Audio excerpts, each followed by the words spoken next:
Started everything. You did. Okay.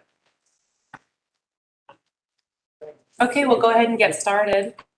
Good evening and welcome to the May 5th, 2022 meeting of the Athens-Clarke County Planning Commission. For those of you viewing the meeting remotely, you'll find the meeting agenda on the Planning Department website, eccgov.com/planning. For those of you attending in person, on the table by the door, you'll find a sign-in sheet and copies of tonight's agenda. After staff presentation of an agenda item, we will receive public comment, first from the applicant, then from those in the auditorium. 10 minutes are allowed for the applicant to address the commission. After the applicant is finished, 3 minutes are allowed for anyone else who wishes to address the commission. If a member of the public is here representing a specific interest group, such as a homeowners association, please let us know. When addressing the commission, please provide your name, address, and the nature of your interest in the project. After public comment, the applicant or their representative may request a 2-minute response.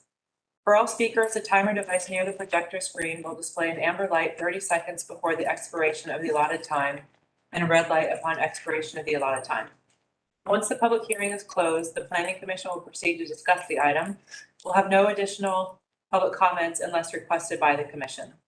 Exhibits may be displayed by the applicants or public at the podium. Written correspondence received by noon yesterday has been forwarded to the commission and is part of the public record. Any additional written materials to be placed into the record must be read during public comment within the time limits previously stated. Please direct your comments to the Planning Commission and not to the applicants, and please refrain from applauding or jeering any of the speakers. Finally, please note that the microphones in this room are sensitive and that the meeting is being broadcast live. Please turn off or silence your cell phones.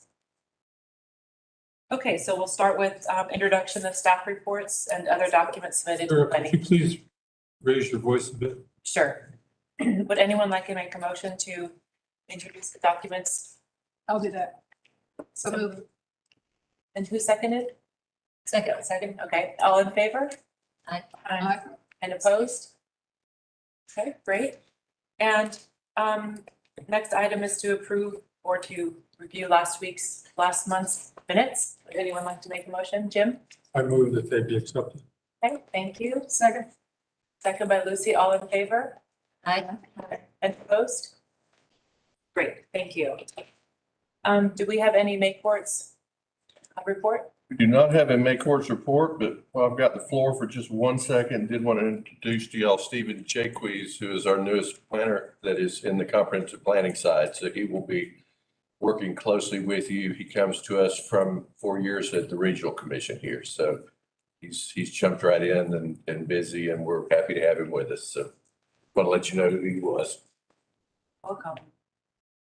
Before we get started, real quick, a couple of things. I know that we, in unusual fashion, we didn't have an agenda setting meeting tonight. And at the end of tonight's meeting, the Planning Commission will talk about how to move forward with that.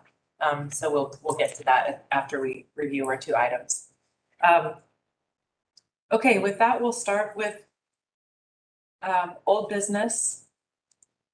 Brad, what would be the right time for those 2 who need to recuse themselves to do so? I think right now, just you've called the item, so it would be the appropriate time to do that. Okay.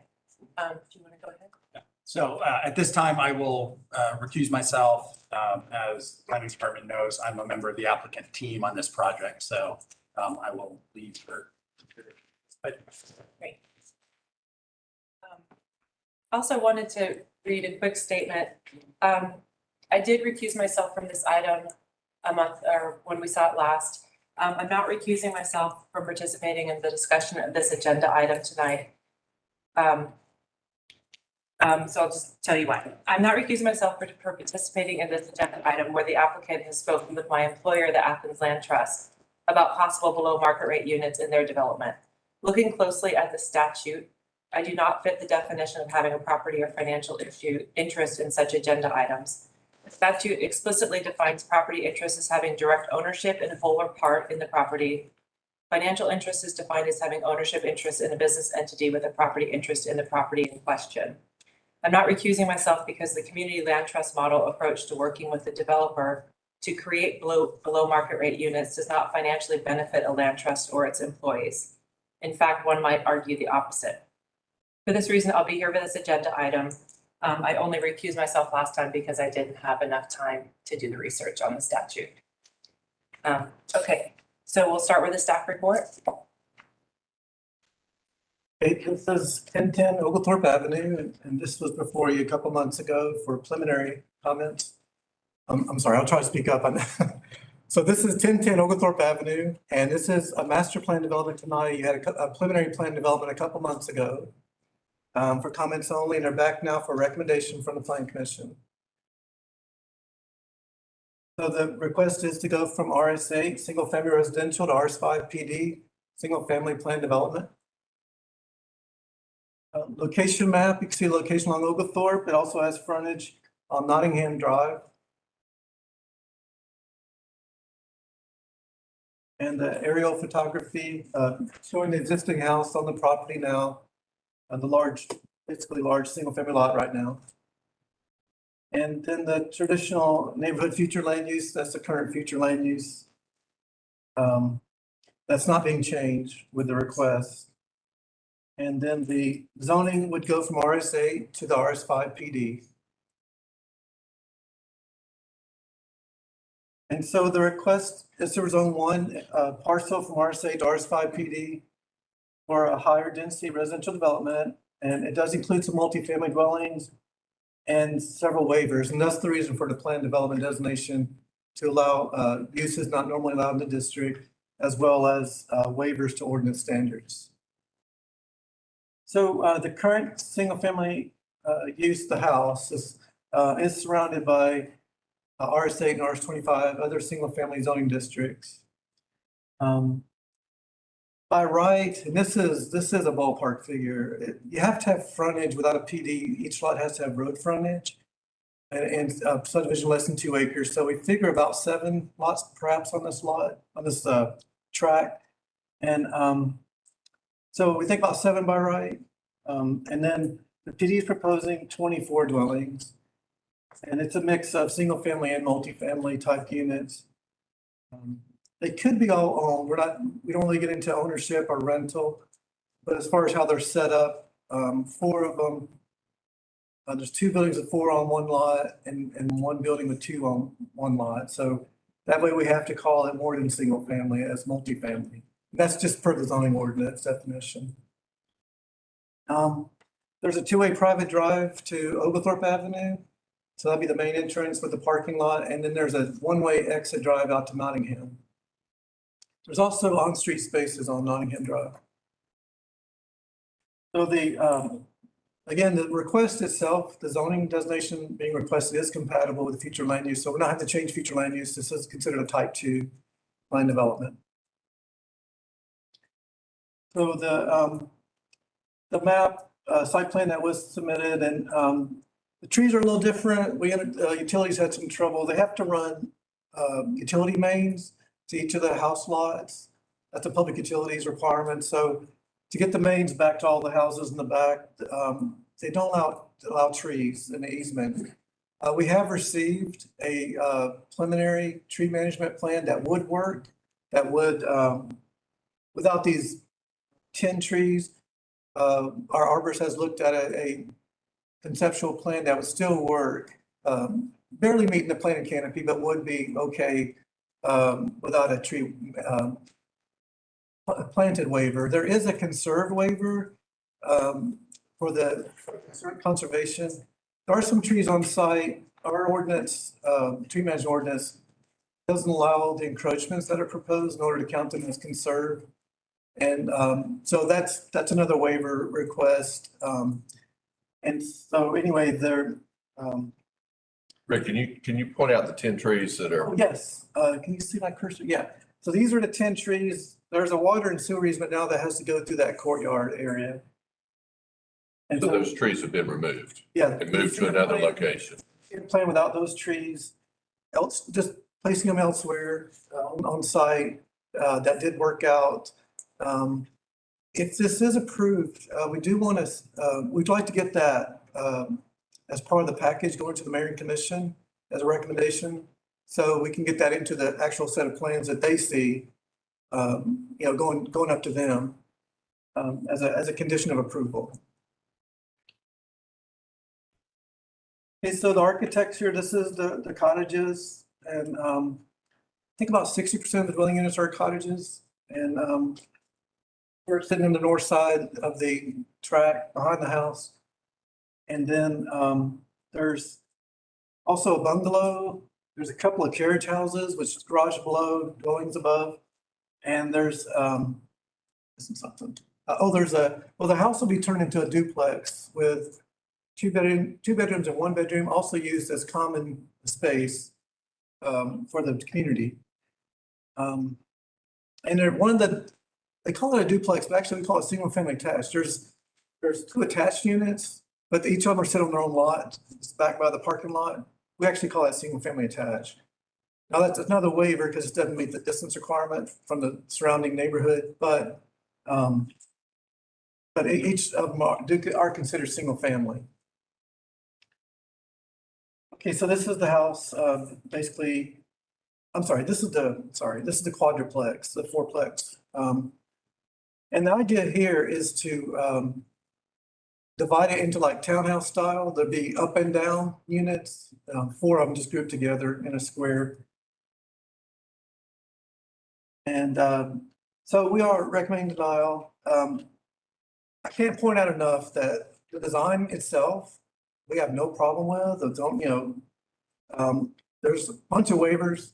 We didn't even say anything about those waivers, so PDs are meant for design flexibility. We have no issue with a creative design, the concept plan of a cottage courtyard. I want to get that clear. None of this denial is based on that.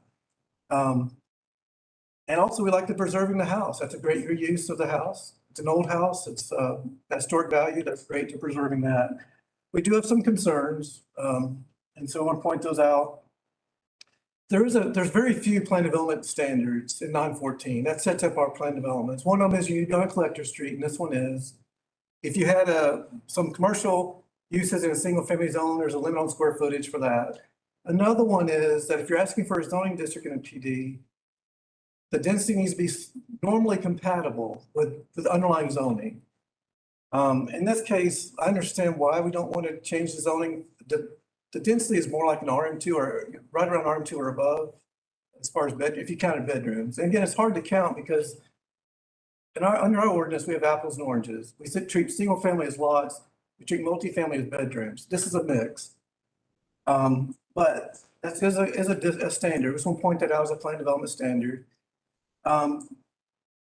Multifamily, plan developments do allow other uses, but again, we're having that trouble. We've never, as far as I know, at least in my memory, and maybe Lucy, but multifamily in a single family zone, we have a district that allows both by right. So we'd rather call it what it is. 40% of these dwelling units are multifamily. We have no way of measuring density if they're called single family. We just don't have standards for that. So there hasn't been a bedroom count. We understand it's 50 to 55 bedrooms. So that's how we're going on the RM2 basis for density. And we figure if there's about 7 lots, maybe you get 21, 28 bedrooms. So about doubling on that. And that would, because going to an RM2 for density would change the future land use. That is going to make the isolation more obvious on a map. We'd have to change future land use map, and the zoning map would be a darker color. Obviously, it stands out more as an isolated district.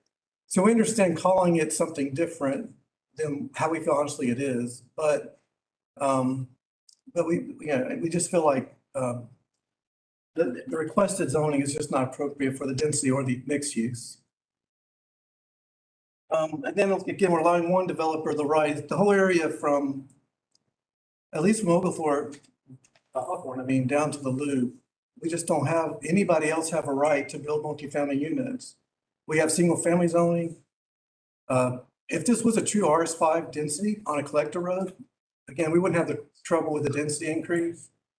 I think a lot of it stems from the multifamily. I think trying to squeeze a unit everywhere and getting away from the traditional single family development, it's giving one property owner a right that no one else in that whole stretch of corridor has. Now, if we want to do a future land use change in future and say, hey, this will be mixed density residential, let's make it compatible with RM1, RM2, then everyone would have a right in that area to develop rather than giving one property owner that right. Again, we're we're three sides of a single-family neighborhood that's traditional. It is a small lot, but it's traditional single-family, you call it nuclear family neighborhood, whatever you want to call it. But we do have a density right next door. It's going right next door. That's much higher. A multifamily use that's not in the area. Large-scale commercial parking lot. It's just not compatible with single-family zoning. So these kind of functions, and I'm just pointing out the differences. Now, at some point in the future, if we had a cottage courtyard design like we did, our ordinance is constantly changing to match development styles. We did rural events facilities, so we'd have to pave out in the AR zone. We've done chickens and grazing and community gardens. We're always adapting to new designs. But at this time, we just don't have these kind of differences. So basically it'd be setting a precedent, we feel like, for this kind of development, and which is fine in the right area. But it doesn't, it's not compatible with the adjoining neighborhood. And so we are losing all the tree canopy. I mentioned that before. And I know they're going to try to save the trees. We hear that a lot. But under national standards, you can't encroach that much and on regular arbor standards and feel like those trees are going to be saved for the future, but for the long term. And then finally, we understand this is the purpose is great. It's a great mission to try to get more affordable housing. They can work with the Athens Land Trust. That's super. We can't, right now, we don't have enforceability of that. We do have a rental program we've got adopted recently, that we don't have an ownership program yet. So anything that's set as a private agreement, we're not really enforcing that. We don't have a mechanism for that at this time. So anyway, that concludes the staff report. Thank you. Okay, we'll hear from the applicant next.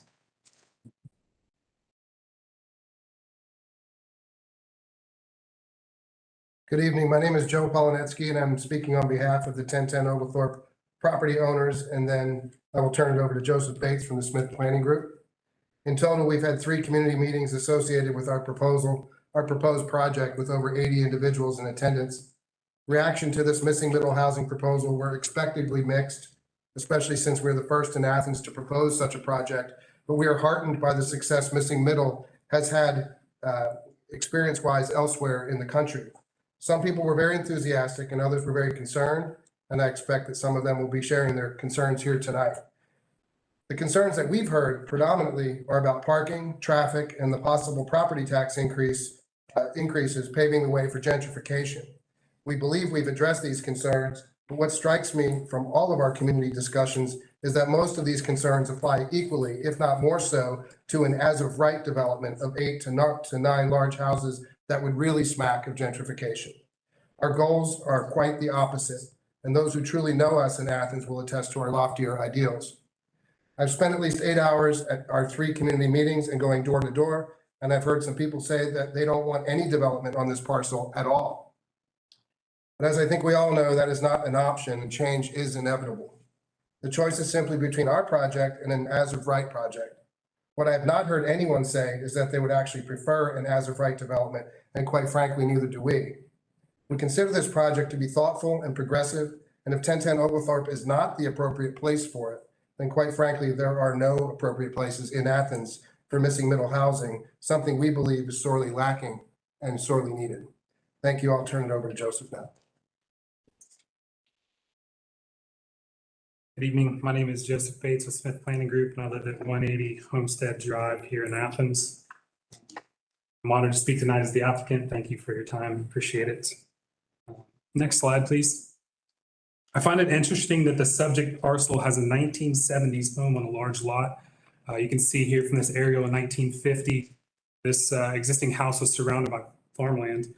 And now it's surrounded by smaller homes on smaller lots. And it's likely that that some of the concerns that are made here by planning staff were also made of Nottingham and Forest Heights neighborhoods during their development.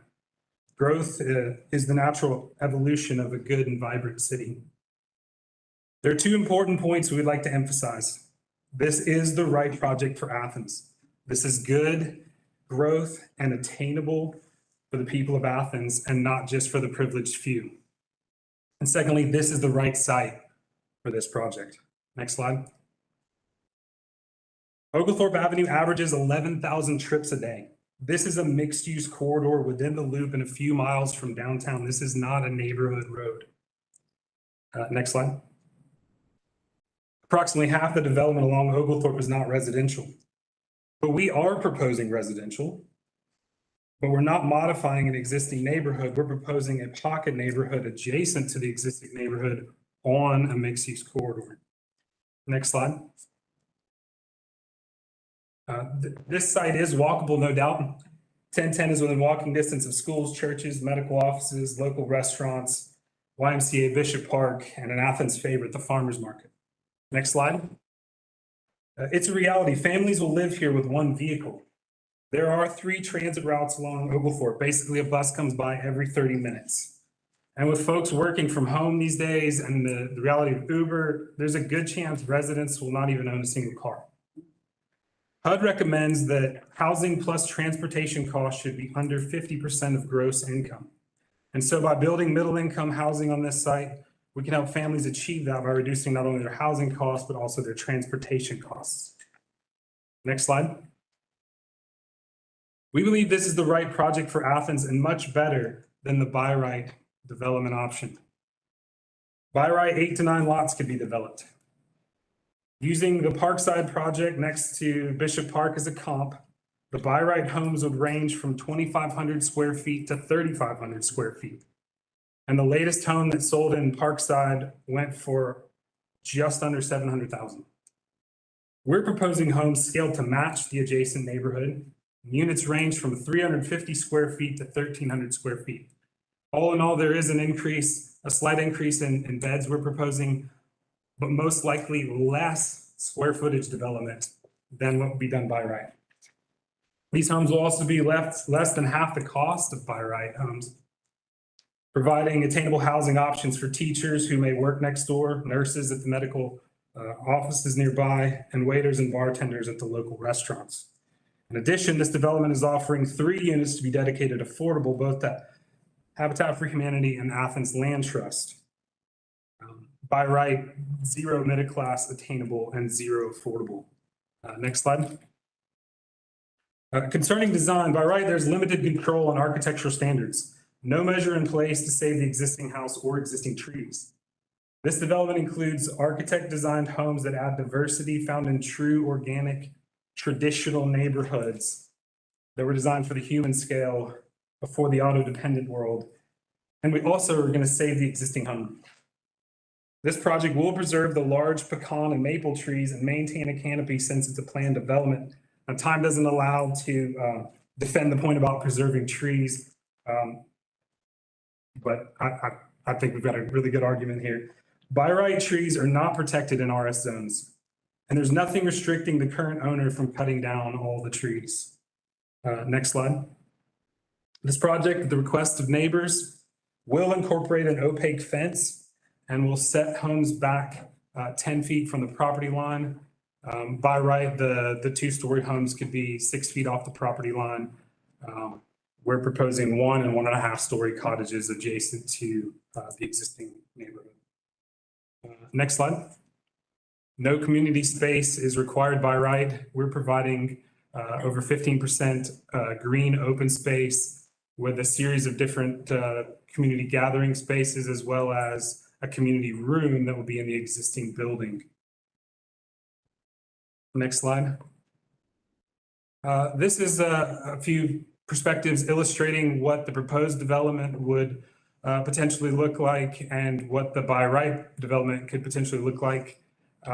This is a view from across Oglethorpe Avenue. You're seeing the 2 fourplexes in the front that are designed to match the existing house with proportions, scale, materials, and then there's an opening between these fourplexes to kind of allow for a green view to the existing house and an inviting kind of green front door. By right, there's really nothing to control the form, the scale, the proportions of the houses, what kind of materials may be used, colors, and most likely you're going to have garages as your first approach to these houses. You'll have driveways and most likely cars in the parking lot. Next slide.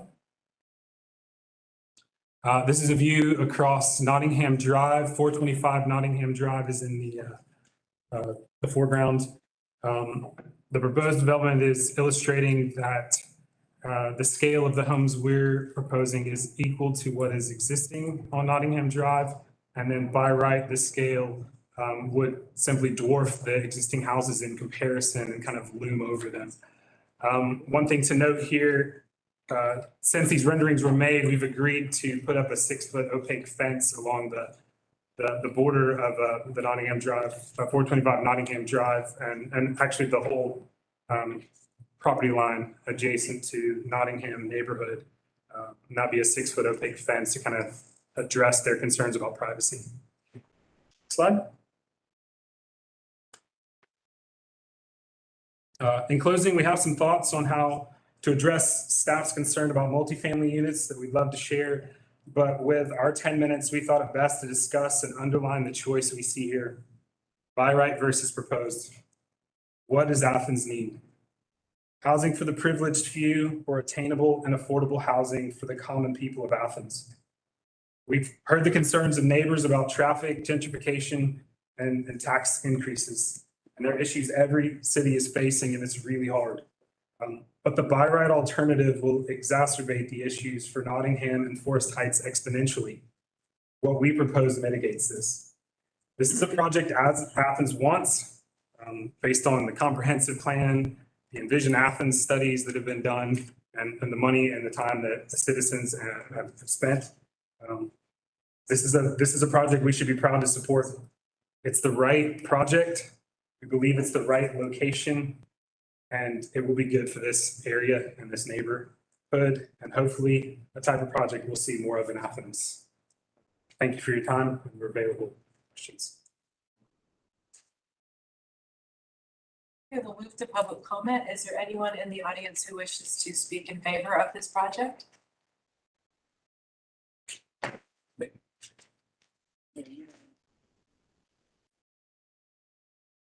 Hello, my name is Matthew Epperson. I live at 180 Wilkerson Street here in Athens.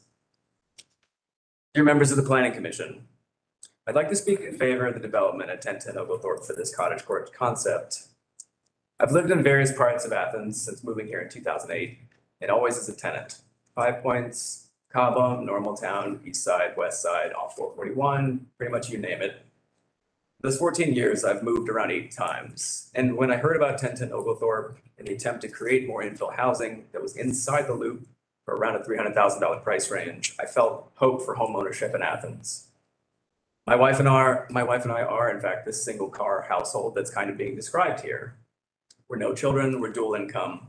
She takes the vehicle to work Monday through Thursday, and I often bike to my errands, and I work from home as well. We are falling squarely in the intended AMI for this development. And while these cottages may seem small by some standards, this actually would fit our lifestyle probably quite well. We are also squarely in the missing middle that's being addressed here tonight.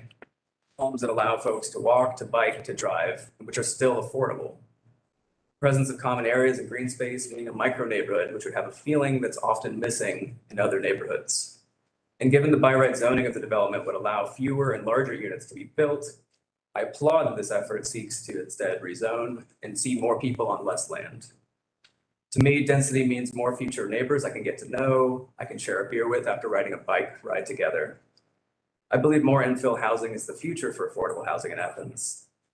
At the same time, I also hold the nuance that I dislike that many of our longtime residents have been left out, it feels like. They haven't been properly informed and haven't had their doors knocked on enough. And I fully see that. They're often left with concerns about traffic, privacy, property taxes, and noise. But I believe that there is still time to do the important work to ensure that whomever moves into 1010 Oglethorpe isn't an alien, isn't a stranger, ushering in displacement for surrounding historically predominantly Black neighbors. But instead, those new homeowners are all owner-occupying, and they arrive with respect for the history of the area and its people. The physical design of the structures reflect that history and the character and respect that is owed to it. That to me is a win-win that is needed here and everywhere with infill development in our fair town. So I thank you for your time. Is there anyone else who wishes to speak to this item?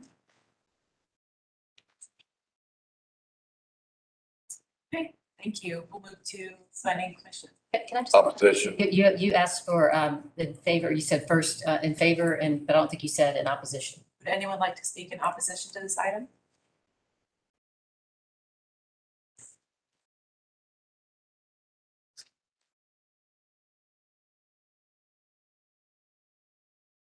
Good afternoon. My name is Craig Swalinsky. I live at 260 Nottingham, a part of the area that will be overtaken by this proposition.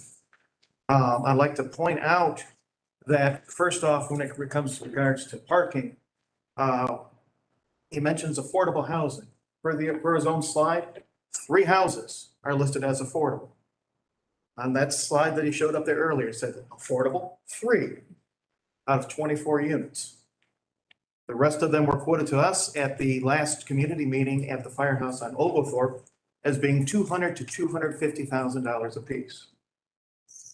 Okay? We can't afford that in our neighborhood. So I ask, affordable for who? We are a community of, we have a lot of retirees. We have a lot of minimum wage earners. We can't afford $200,000 and $250,000 homes. As far as the 3 affordable ones that are listed, when the question came up about parking, because 1 car, and I congratulate you, having 1 car, good deal. How many families are 1-car families? Realistically, okay? How many? Owning a car is a big deal. The kids can't wait to get a hold of that first car. Like they can't. Mom and dad have to have separate cars so they can go off and do different things. When asked about adding on additional parking, we were told that 1, maybe 2, maybe even all 3 of those affordable houses would have to go away. So then how many affordable houses are we really talking about? Okay. It's a solid idea, not for this neighborhood. We can't afford those houses. And it was mentioned again today that if this plan doesn't go through, then there's nothing to stop somebody from going in to build a $600,000 or $700,000 home. So I feel the message to us in the neighborhood is clear. We're darned if we do, and we're darned if we don't. So this is why I object to this proposition. Thank you very much for your time. Thank you.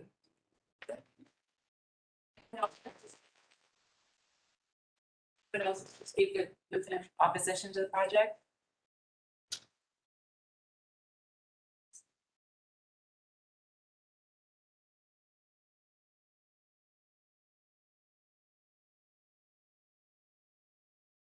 My name is Roy Ford. I live at 250 Nottingham. I've been presiding there since 1979. And it's a good neighborhood. We got good neighbors. Matter of fact, I got comments the other day. Lady came, she said, I like this neighborhood. She said, it's quiet and it's not a whole lot of traffic. She said, I would like to live out here. I'm not knocking these houses, but I think Overclock Avenue is the wrong location. And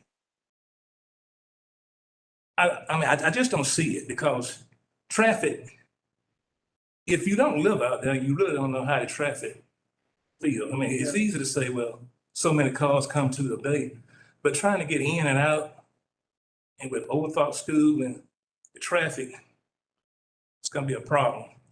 And with those units, who can say how many cars people live there will have? I mean, we don't have no control over how many cars people will be living in that particular area.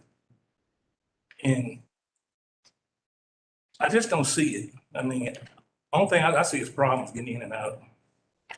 Like I said, I've been living there 43 years. And most of us retired. We all in the 4th quarter of life. You know, we're not planning on leaving. Well, I'm not anyway. You know, you get a certain age, you say, well, this is it. But this, like, what's coming out, like we kind of getting forced out of it, you know? really have a say-so, say, this is what it is. You either like it or you don't like it, but this is what we're gonna do. The only thing I'm saying, there's a lot of little land in Athens outside of Clarke Avenue. And if you look around, it's plenty of land. I mean, God ain't gonna make no more land, but he got enough land and for y'all's, put it whatever y'all trying to do. But I just think it's just a bad location, bad time. That's all I got to say.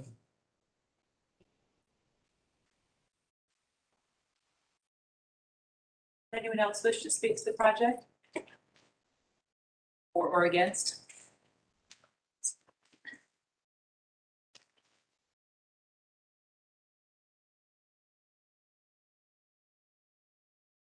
I'm Dolores Lee and I live at 374 Nottingham Drive.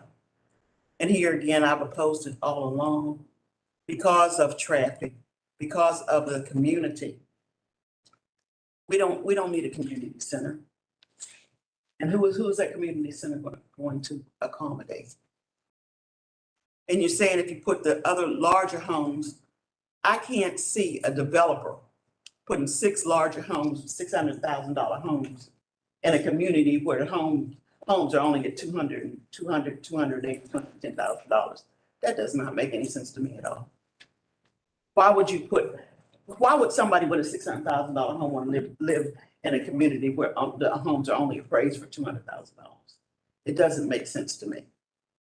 It doesn't make sense to me to put all of those properties on that small acreage. What is it, 1.85 acres? I mean, it just doesn't make sense. And then you're talking about moving trees and all of that green space. And then they're asking for all these waivers. Why do they have to have all of these waivers? If it was right, they would look like they would need all these waivers. So to me, I don't see it either.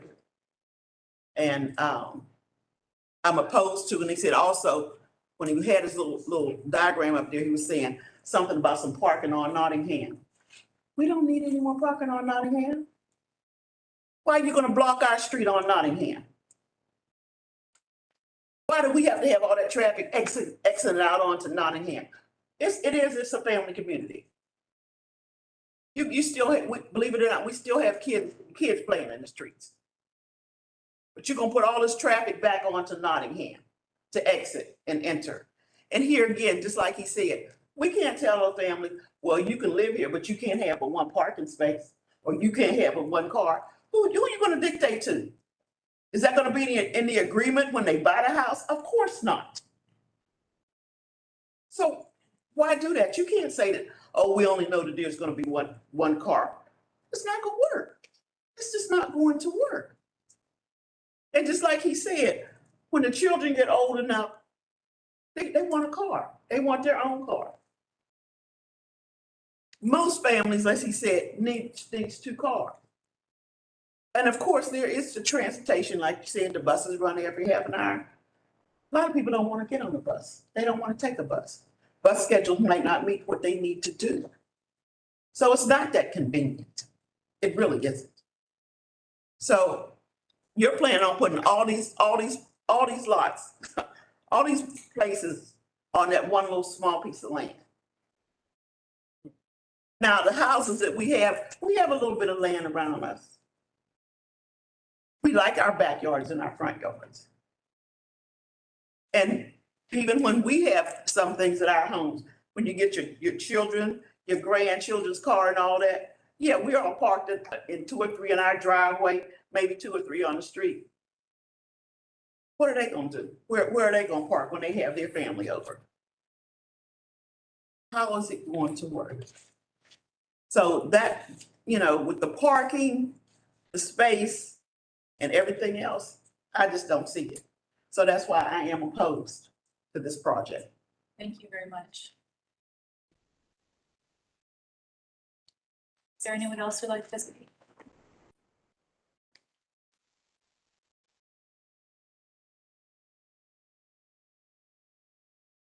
Good evening.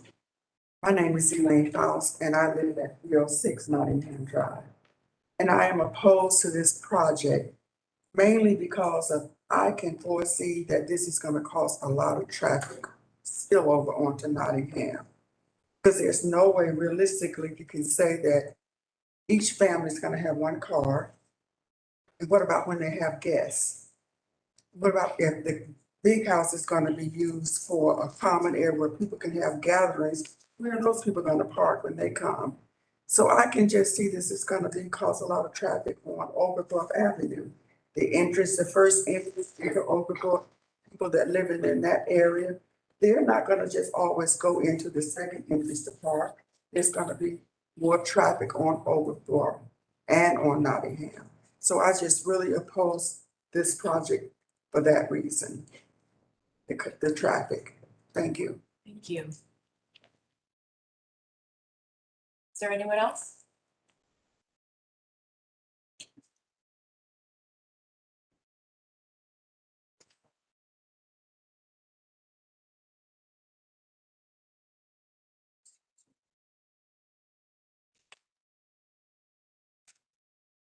Barbara Watkins, and Nottingham Drive.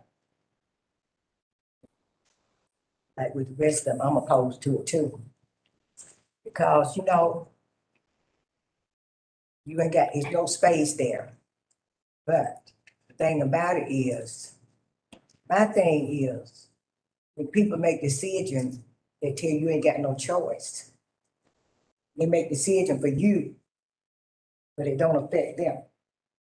You know, everybody won't have their own space and stuff, but then they can tell you that you, you know, about the space. And that's part of what I oppose. My thing is that how you gonna make decision for somebody else? Decision that you don't want for your own self. But then you can make it for somebody else. I oppose it because them would have sitting on top of each other. And like they said, we got a lot of traffic and stuff. And you know, don't even have no space for nothing. It's easy for somebody to make decision for somebody else that it don't affect them. But this affect us in our neighborhood. And if I was to ask one, would you want that in your neighborhood, you say no. So we feel the same way. Thank you.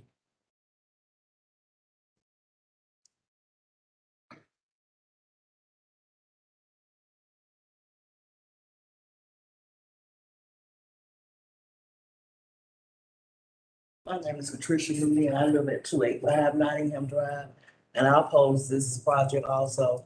And my reasoning is that the project is fine, but just not that location because of the traffic. And it will interfere with our neighborhood running in and out.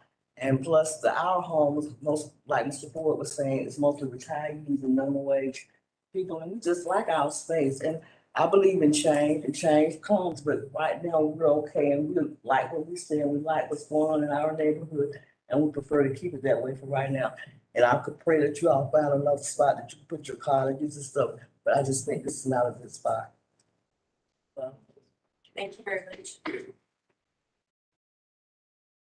Is there anyone else?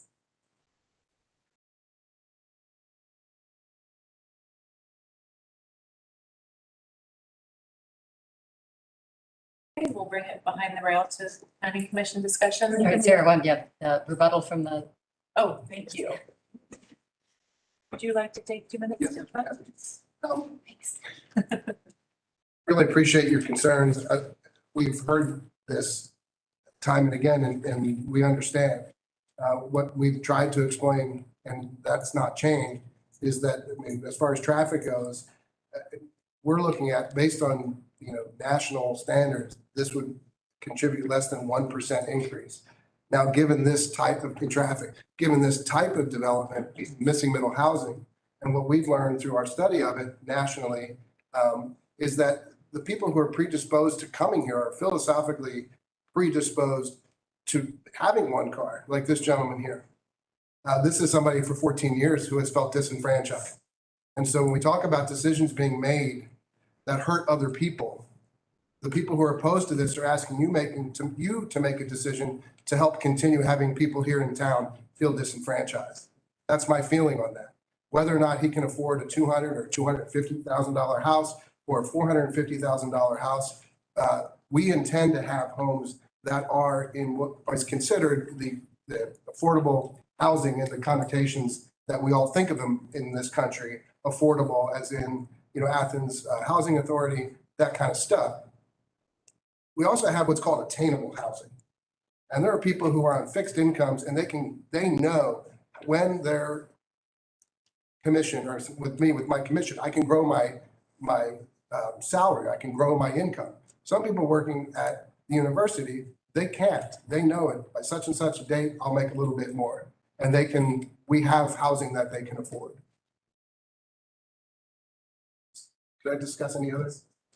You're almost out of time there. Okay, I don't know what that was. Yeah.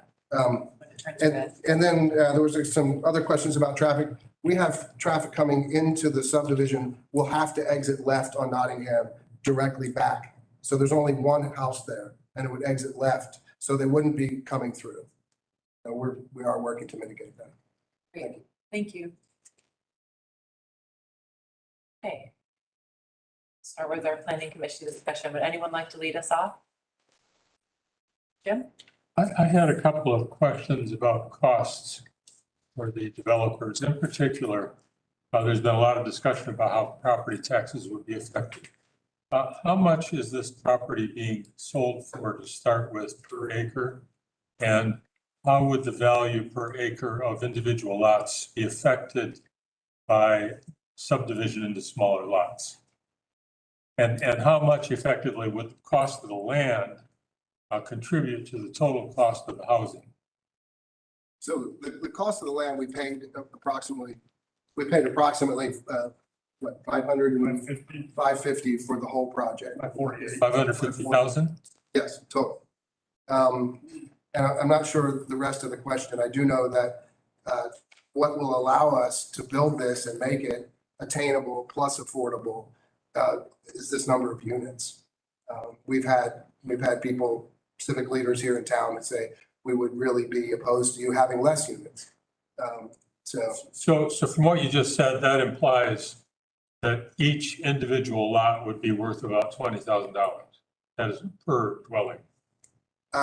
Yeah, I haven't done the math, but one thing I will say is what we've learned through Spencer Fry and through Commissioner Denson and Commissioner Hool is that, believe it or not, it was a Republican generated proposal that's supposed to go before the voters in November that would essentially freeze people's tax rates based on whatever their age level is, whatever age group they're in, and some other things. And it would freeze that. It would also drop their homestead exemption. Now that savings is only about $300, but $300 is $300. The real savings would be that they would be freezing their taxes permanently. When they sell the house, whoever purchases that house, it will be reassessed. So that's a voter thing. I don't know who would vote against that. I know I'm going to vote for it.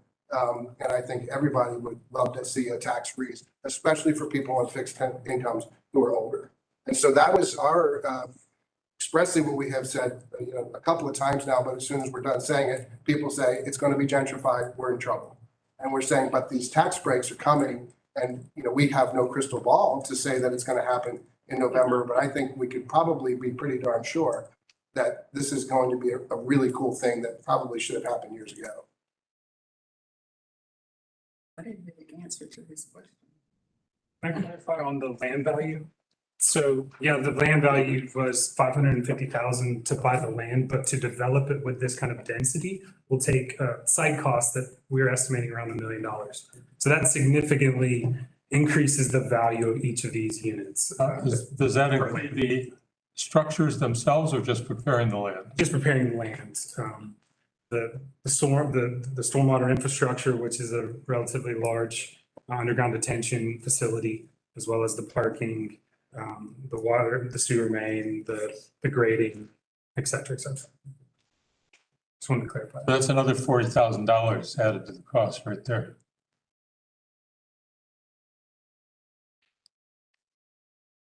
So that would bring us to about $65,000 without any structures on it. Anyone else?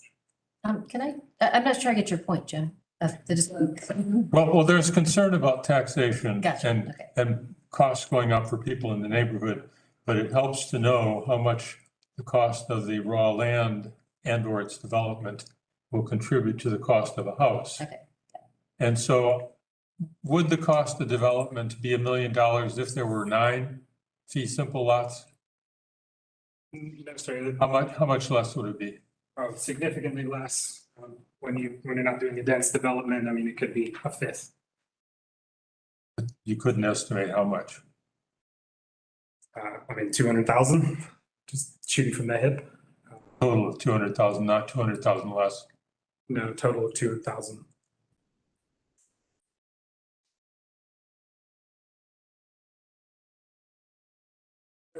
I have Say something about, a. just say something about the taxes real fast. I know last time you guys asked about the tax evaluation on the neighborhood, the effect on the neighborhood. And we did talk to Kurt Dunnigan, he's our tax assessor. He said because this is a different type of development than the surrounding neighborhood, that it's really an unknown at this time. The sales on the lot itself, on the development itself, will be by itself.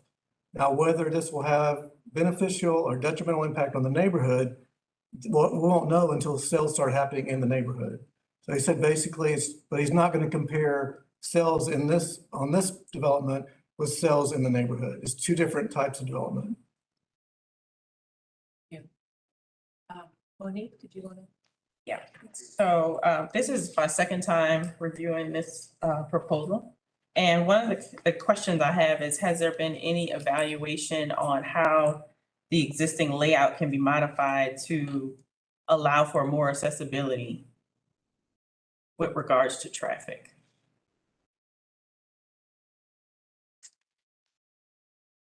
You're asking, sorry, can you repeat the question? Yeah, so it seems like traffic is a major concern with the existing layout. Has there been any evaluation on how it may be modified to, more accommodate those that are already living there, in addition to the additional people that would be occupying that space? Yeah, as far as traffic goes, typically the more grid-like system you have, the better traffic will flow because people have options. When you only have one option, that's when gridlock can happen and traffic can get bad and multiple people trying to leave one time. So we thought it important to have 2 different roads for people to exit on. At one point, we just had the drive off of Oglethorpe Avenue, and we just foresee the issues with traffic being at that intersection where Forest Heights is and bottlenecking everything there. And so providing that relief on Nottingham Drive was important to us. It is a one-way drive exiting out. So people entering into this development would be coming in off of Oglethorpe Avenue. It is, and really, so the one-way drive is really a relief valve when things are backing up at that drive coming out on Oglethorpe Avenue. So that was the best solution. We did look at a few different other ones, and we thought that was the best solution and the least impactful to Nottingham Drive, but also providing some options so it doesn't make things really bad for Oglethorpe. And real quick, one thing we did change was coming out, I guess you would say exiting west, when you're coming down, you're going to have to make a left. So you won't be going through the neighborhood. You'll be going you'll be coming out of the neighborhood right there. So you won't be going into the neighborhood to go around and try to make a left closer by the fire station, which is more dangerous. The visibility here is even better. So we felt really excited to say, why don't we just have people always exiting left? And if they want to go on Oglethorpe, they pull up to Oglethorpe and make a left or a right. So there was a question as to whether or not we would have some kind of a cement structure in the exit to preclude people from going right. But the reality is we would have to talk to fire marshal or whatever to see if that would keep fire trucks from being able to. So, but I just think that one decision really helped. Monique, did you have a follow-up to that or just? I just wanted to know, had it been, assessed? Anyone else? Alice? I'll go ahead. I'm sure a lot of other people have things to say about this.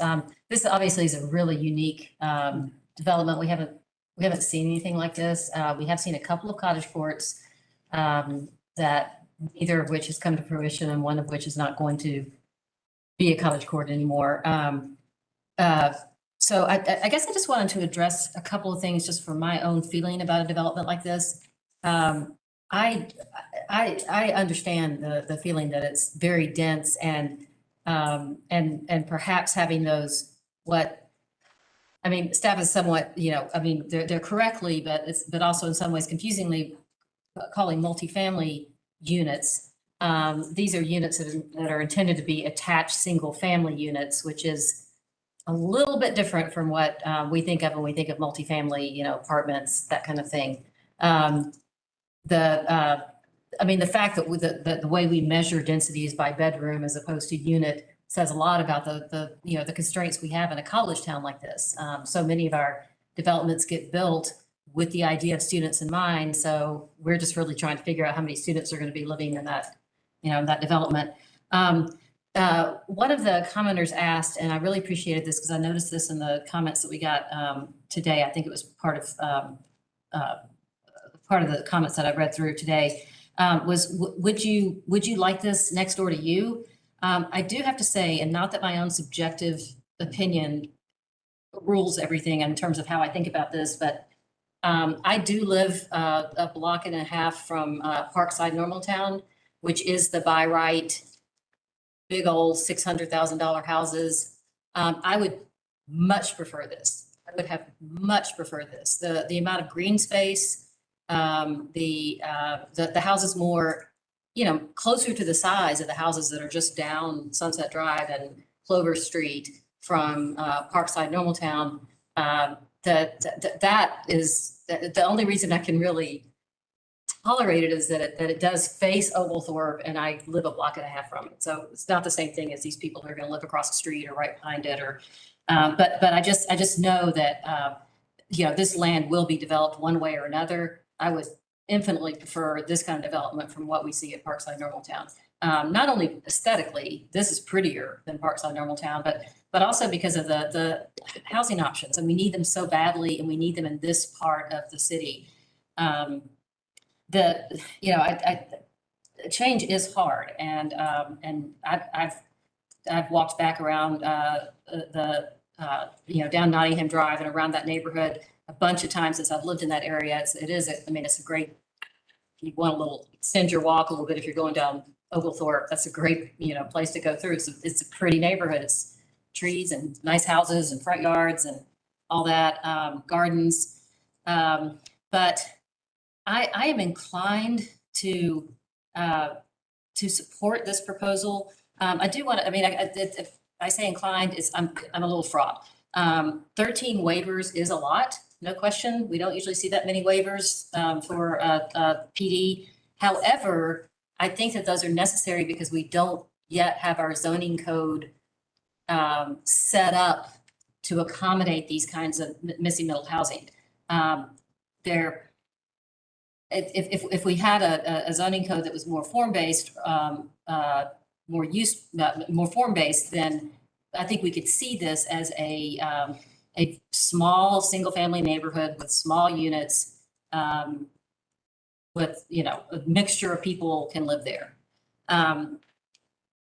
I do want to just say one more thing. I live alone now, but I spent 25 years of married life with a child as a one-car family. It is possible in this kind of neighborhood. Oglethorpe has bike lanes, connects easily, it's level, it connects easily to Prince Avenue. There's a campus bus up at the medical health sciences campus. I used to ride my bike to a bus stop, and you could just slap your bike right on the front of the bus, as easy as anything. So there will be plenty of people who make that choice. Like we all like our cars for convenience, but they're also costly. And my family saved a lot of money over the years by deciding we're just gonna do it with one car. We got the second car when my daughter went away to college. So that, so it is possible. It's not that unusual. One other thing I want to say, it is tricky when we talk about, how much the developer intends these units to go for versus how much they go for actually on the market. I don't want to be, I don't want to be all starry-eyed about that. You may well intend to sell them for $200,000 and yet you get bid up to 350. I mean, that's happening in Athens and all over. However, there's no question that a 1 or 2 bedroom cottage on a small lot is going to be less expensive than a, 3,000 square foot house. There's, I think, I'm not an economist, but I work with a lot of them all day long. So I do think that the more we have this kind of housing tucked into our already established neighborhoods, especially since it's on an arterial street, the better off we're going to be for the future. This is so much more sustainable than what I see up at Parkside, Normaltown. Stop. Yeah. We'll go with Kristen and then Jim. So I wanted to address the multifamily issue. So I live on Satula, which is like if you continue down Oglethorpe and went across Prince Avenue, in a house that is technically a duplex, and my neighbor is a triplex, and the house on the other side is a rental. So between the 3 of our houses, we provide housing for 6 different families, and I would actually challenge anyone to drive down the street and try to figure out which of these houses are our houses, because it looks like a neighborhood. We're all probably about 30 feet apart. And it's never seemed strange or too tight. I don't know. It is where I chose to live, but that's that. I think the main thing, when I was reading the staff report, it kind of got a little bit under my skin, this whole like, this can't be multifamily, because like, I literally live in a house that looks like a single family house that has been forced to be classified as multifamily because we have a basement apartment. And it made me a little bit upset at our zoning that like we have to have these very strict buckets for everything, and which is why we end up not having developments like this, because we have these very strict rules that things have to go in certain buckets and that's it. So yeah, I mean, there might be a lot of waivers, but that's just because we don't have the flexibility in our zoning to do something interesting and different that could probably benefit the community on a larger scale. I also had, bottom line is, I hate to be that whole, like, you have the choice between one or the other, but bottom line is, if you like the house there, this is the only way the house is going to get saved.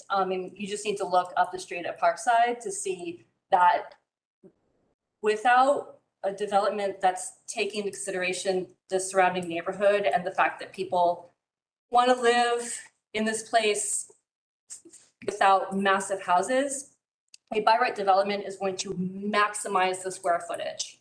I can't stress that enough. We see it over and over and over again. It's all about the dollars.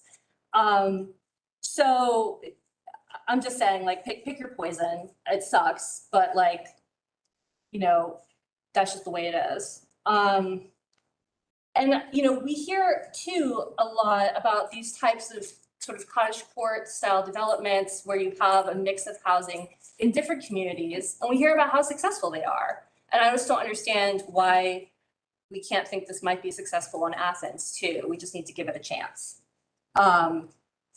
So yeah, that's pretty much my thoughts on it. Thank you. Okay. Jim?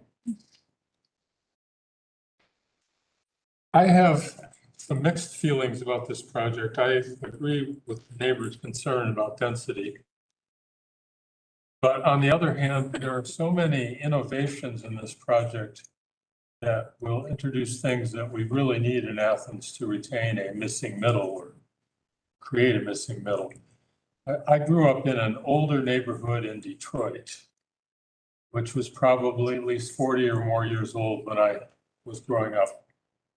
And Athens, most of its zoning really didn't exist until at least the 1960s, at a time when the university was expanding. And the whole city of Athens, for the most part, is actually confined to a suburban model of zoning, which essentially guarantees there will never be a missing middle, or there will always be a missing middle, it won't be filled in. the neighborhood I grew up in was more or less a single-family neighborhood, but there were all kinds of variations within that model, so that you could have duplexes, you could have various combinations of things.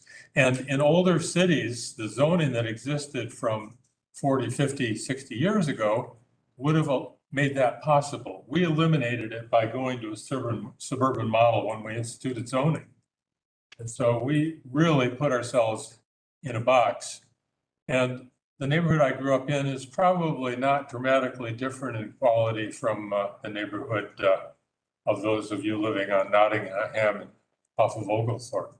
So I think that there's a way to accommodate this kind of thing. My only concern is that density might be a little bit higher than one might like. But we have to break from the existing rigid mold if we're ever going to make any progress in the direction of providing more housing for all of our citizens. So I am inclined a little bit more to go for the project than against it. Lucy? Lots have already been said that I would have said. That was one of the reasons why I waited. I think part of our problem is that our zoning ordinance has definitions like pages and pages of. And some of those are quite antiquated. One example is multifamily. Multifamily can be what we're looking at here, which are detached in some cases, or they're a fourplex or quadruplex, however you want to put it. Or it can be an apartment complex. And putting an apartment complex here, which I could envision down the road, would be a disaster for what is surrounding it. These are much more amenable to me to the Nottingham subdivision behind it. They're not big houses back there, and these are not big. And it provides almost a buffer to Oglethorpe. And I looked at the trips per day, and 11,000 sounds about right. I don't see these houses in this development generating that much more than already exists. And that includes both sides of Oglethorpe. I'm talking about also Forest Heights, Hampton Park, the whole thing. I remember years and years ago, I don't remember how far back it was, but Resource Valley was put in. And that, of course, was big open space down there right near the bypass. Everybody thought that that was going to be just horrible because it was a big office complex with physicians' offices. And it is big, it's deep. It goes all the way back to the bypass from Oglethorpe. It's a very large complex. It has 2 entrances. And it seems to work fine. My doctor's back there, and I don't have trouble getting in and out. And you're going on to Oglethorpe. Both exits are on Oglethorpe. And that's much, much larger than this. And definitely has a lot of car trips because that is literally an auto-centric development. I see this, and I said it last time, that you've got Resource Valley, you've got Oglethorpe Elementary going west. And those are natural employment areas for people who might choose to live.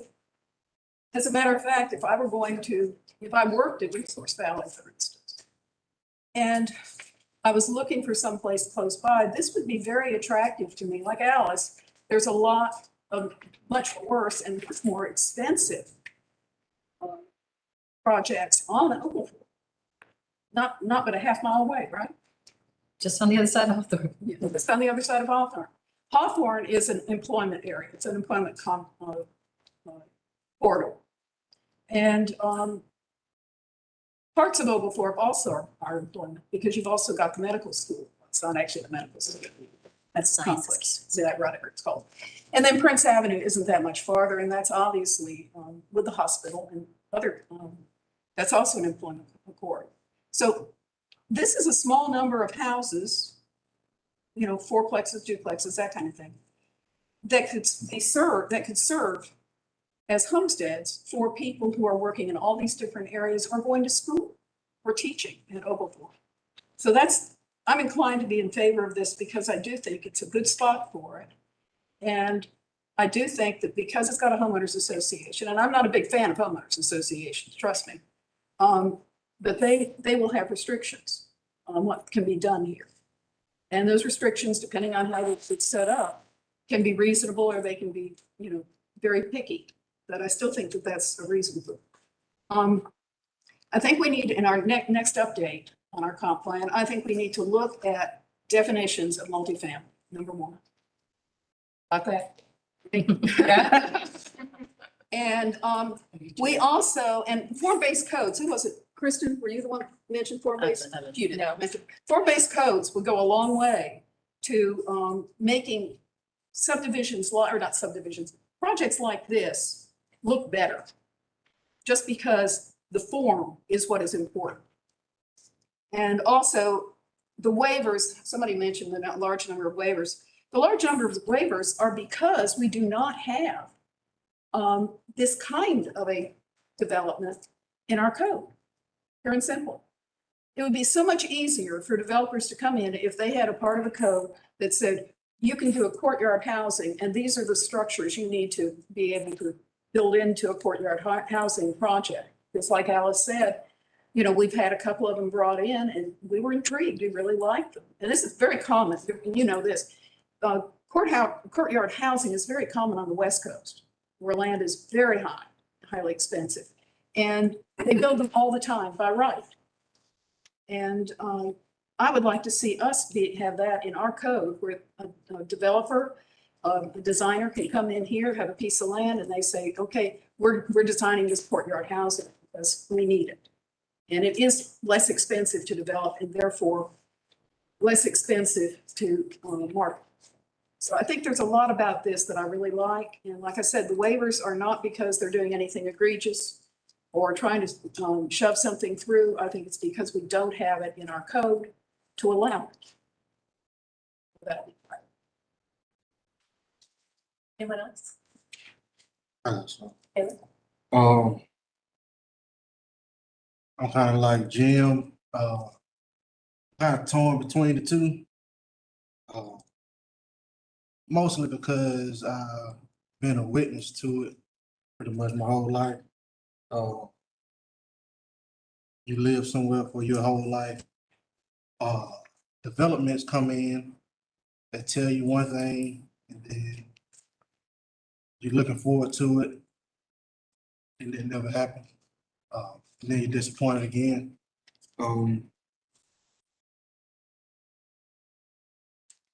Think that change is tough. I don't want to see massive developments in this area, but you do want to see something like for myself. I have a family, I have one son, I have another on the way. Well, I hope I have another son on the way. I got something on the way. And it's hard to find, one to live in Athens. It's hard to find somewhere to live, a house to live in, and it's just one thing that me and my wife were struggling with, and something like this could be beneficial for us. I may not necessarily care for the style, but I would rather in this neighborhood, as opposed to my neighborhood, they've built these gigantic $400,000, $500,000 homes in East Athens. I'd rather have a little bit better, less costly housing in the neighborhood that I could afford. Because I know right now I can't afford to even buy a house in my neighborhood right now. As much as I would like to live there. But I do think that you hope that something good can come from it. But like I say, just being from here, hoping is something that is, that's all it is. We hope for a lot, but we get nothing. And I feel what the residents feel.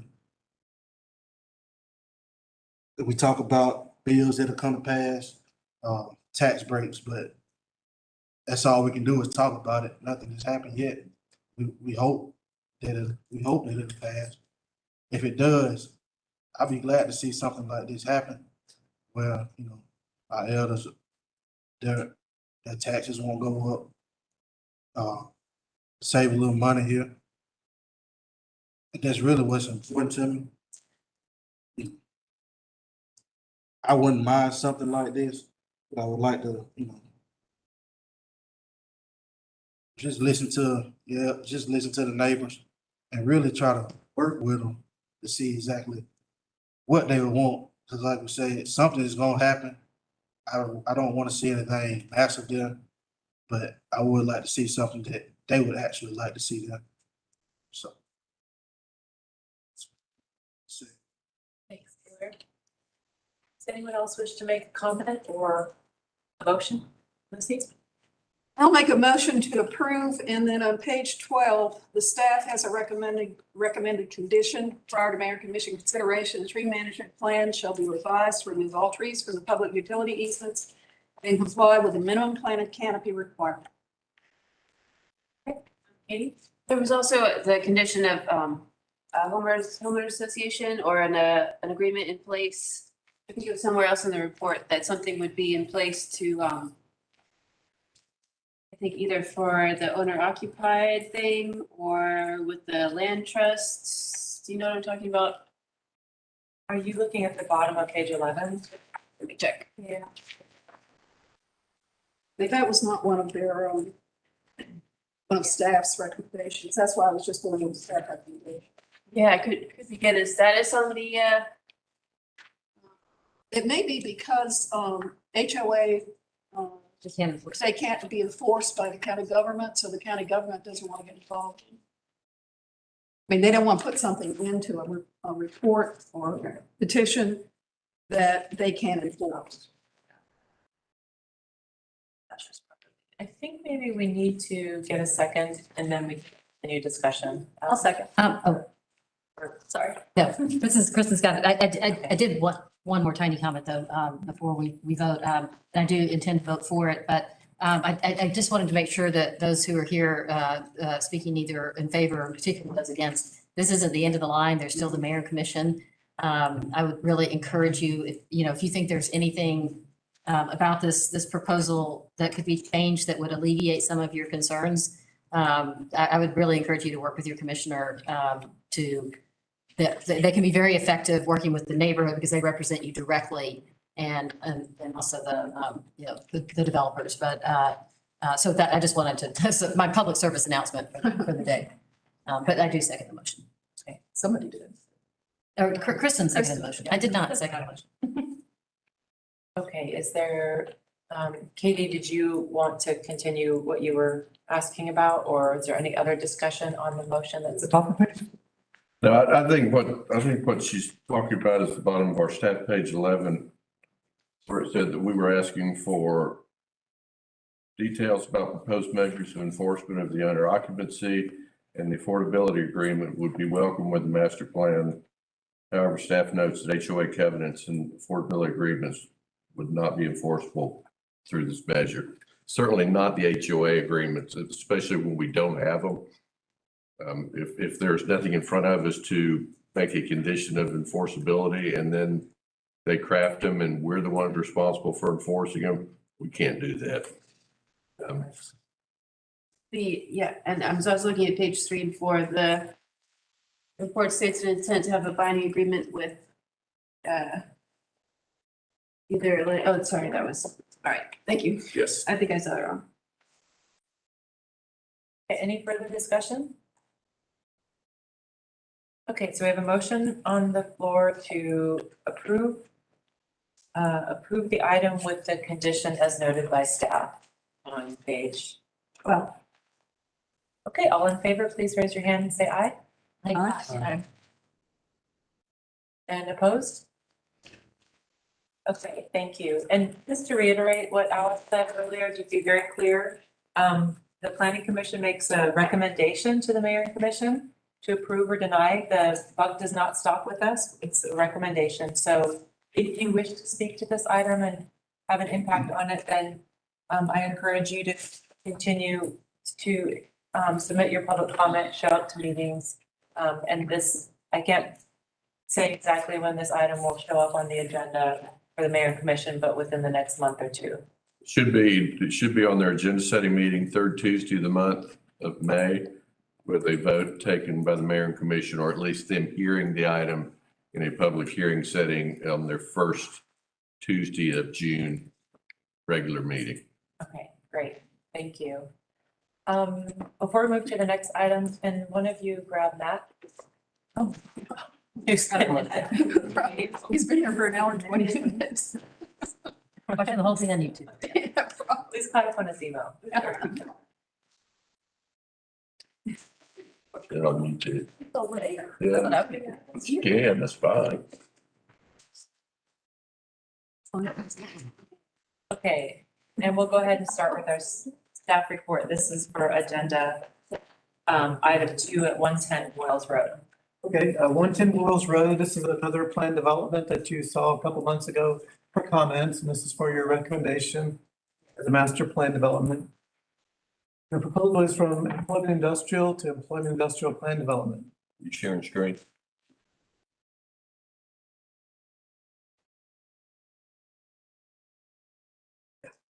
There we go. Okay.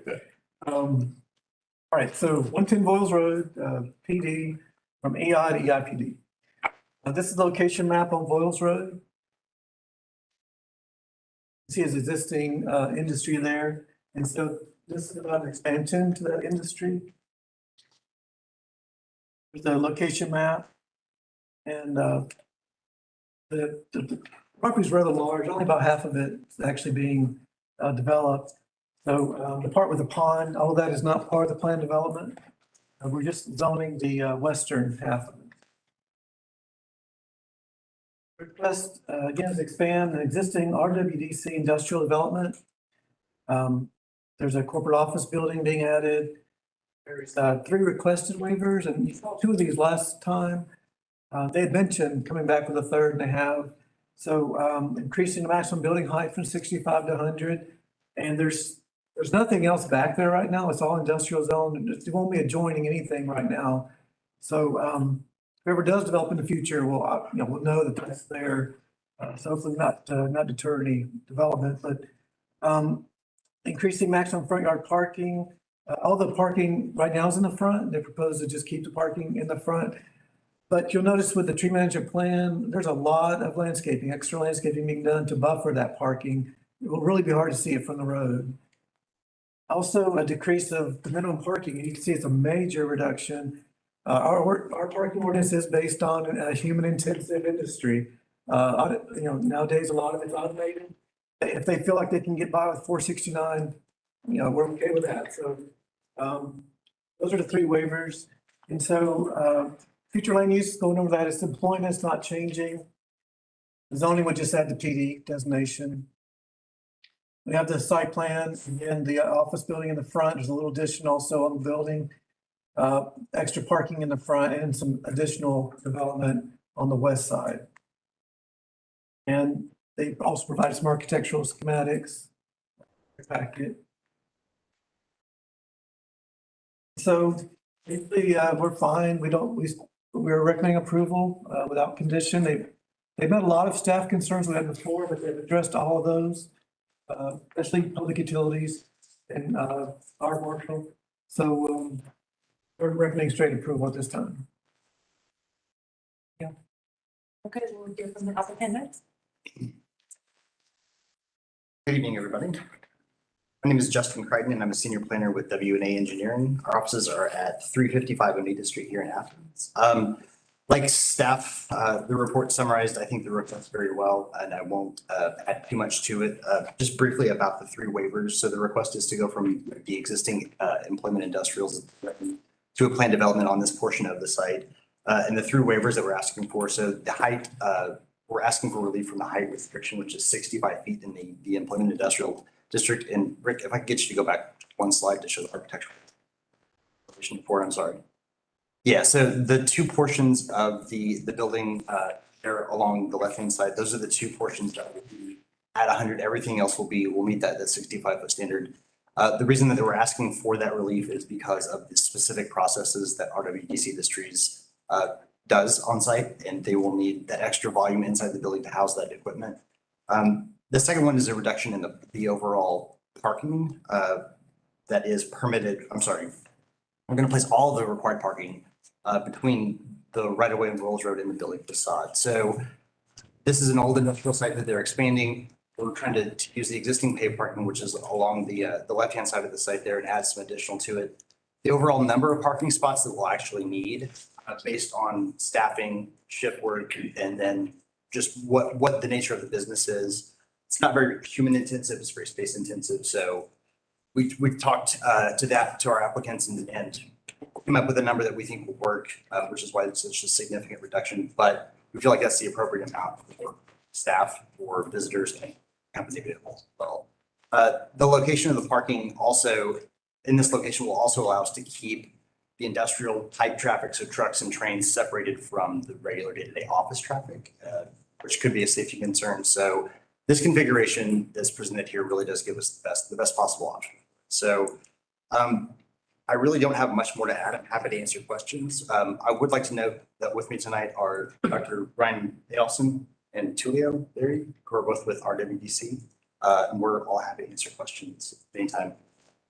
Thank you for your consideration, and we hope that you agree with staff's recommendation. Thank you. Is there anyone in the audience who wishes to speak to this item?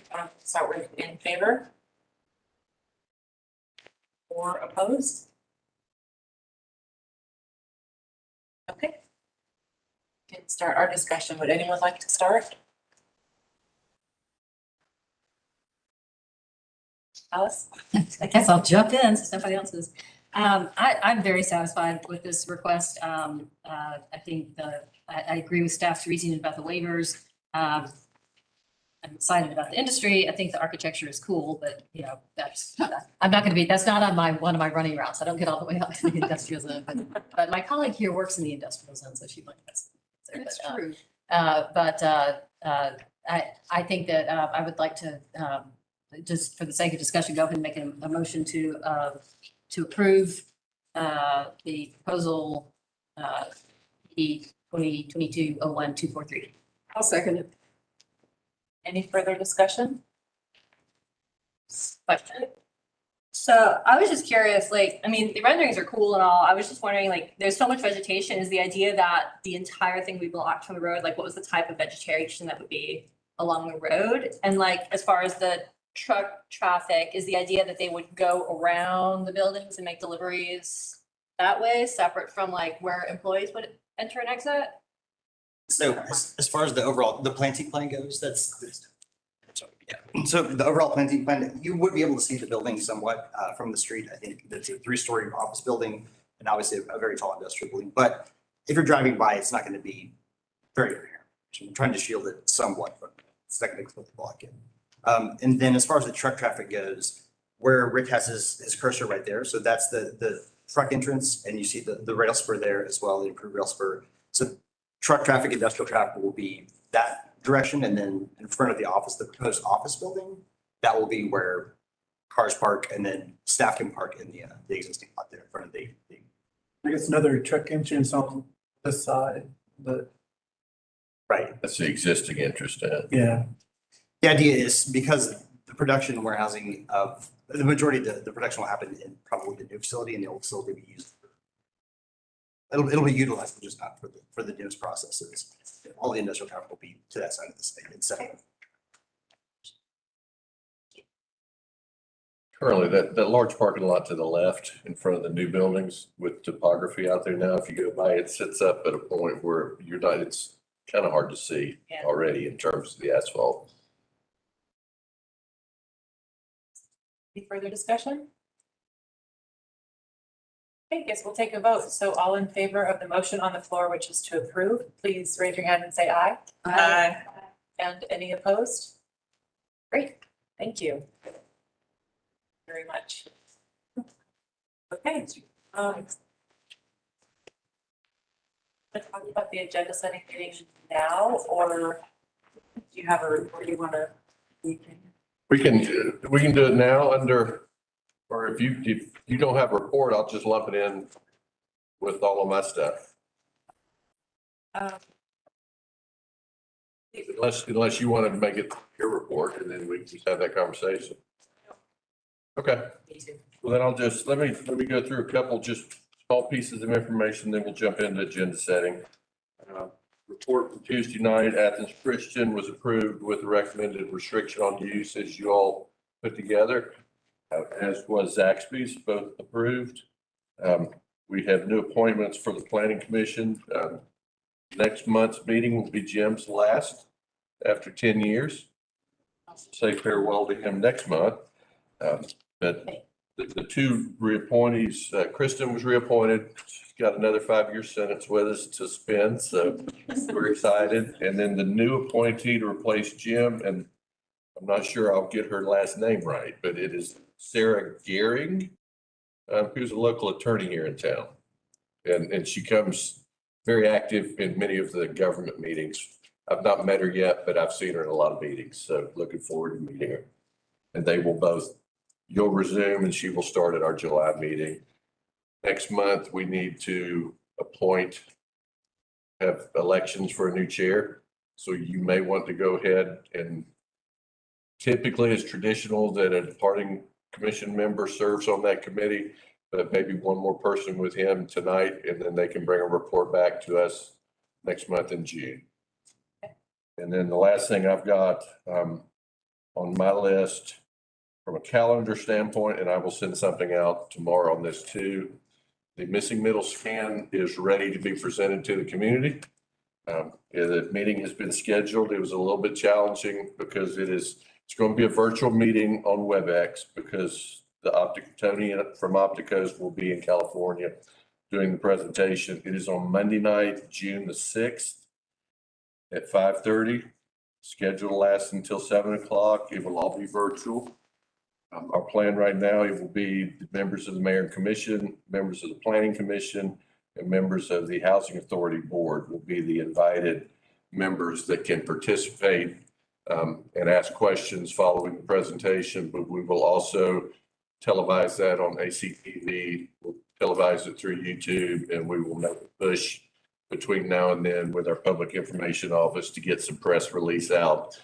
Our goal is to get as many people in the community to tune in and listen, whether it's while it's going on or later, to learn a little bit about that and then determine what our next steps will be. So Monday night, the 6th of June was the night that we could land those two groups, and certainly hope we can all make it too. Yes. A question on that, Brad. Have you thought about having like perhaps this auditorium available for members of the community who want to, come watch it? I have not thought about it, but it's a good idea. We can certainly do that. Sure. And that's all I've got. If you want to go ahead and appoint a nominating committee, then we'll get into the agenda setting to wrap it up. So you need 2 people total on it, or how do you? We normally have just done it with 2, so it would be Jim and one other volunteer to work with Jim to. Anybody like to participate in that nominating committee? I guess technically, Sarah, this is your second year? This is the end of my first year as chair. Okay, first year. Okay, so if you were rolling off after your second year, I was going to recommend you do it too, but you're not rolling off yet, so. Okay. But you just serve as chair for 1 year, right? Or You can not? serve up to 2 years. Oh, I see. Okay. Would anyone like to join Jim on that nominating committee? Hey, Kristen, do. Yeah. The person, I think, not voluntold. Voluntold, there you go. All right, Jim, dream team. Dream team. Okay, great. All right, let's talk a little bit about agenda setting. We need to do a better job with agenda setting in terms of making it look and feel more like a regular meeting.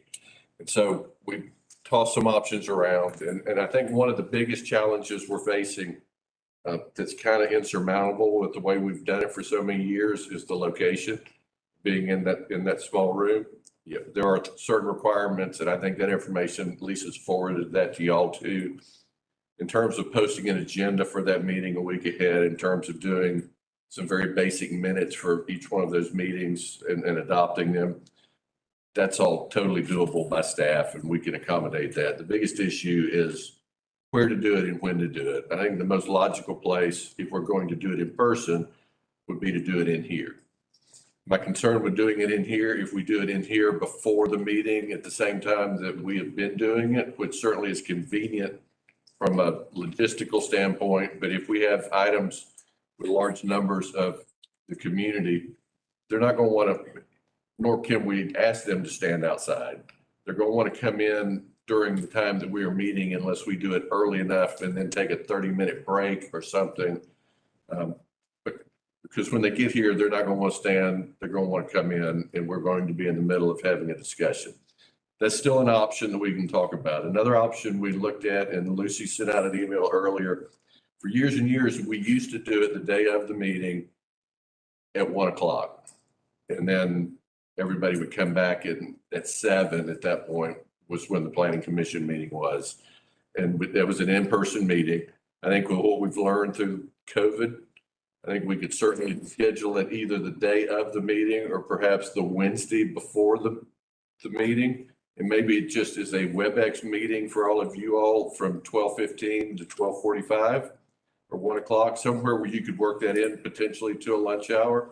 We're trying to respect people's jobs.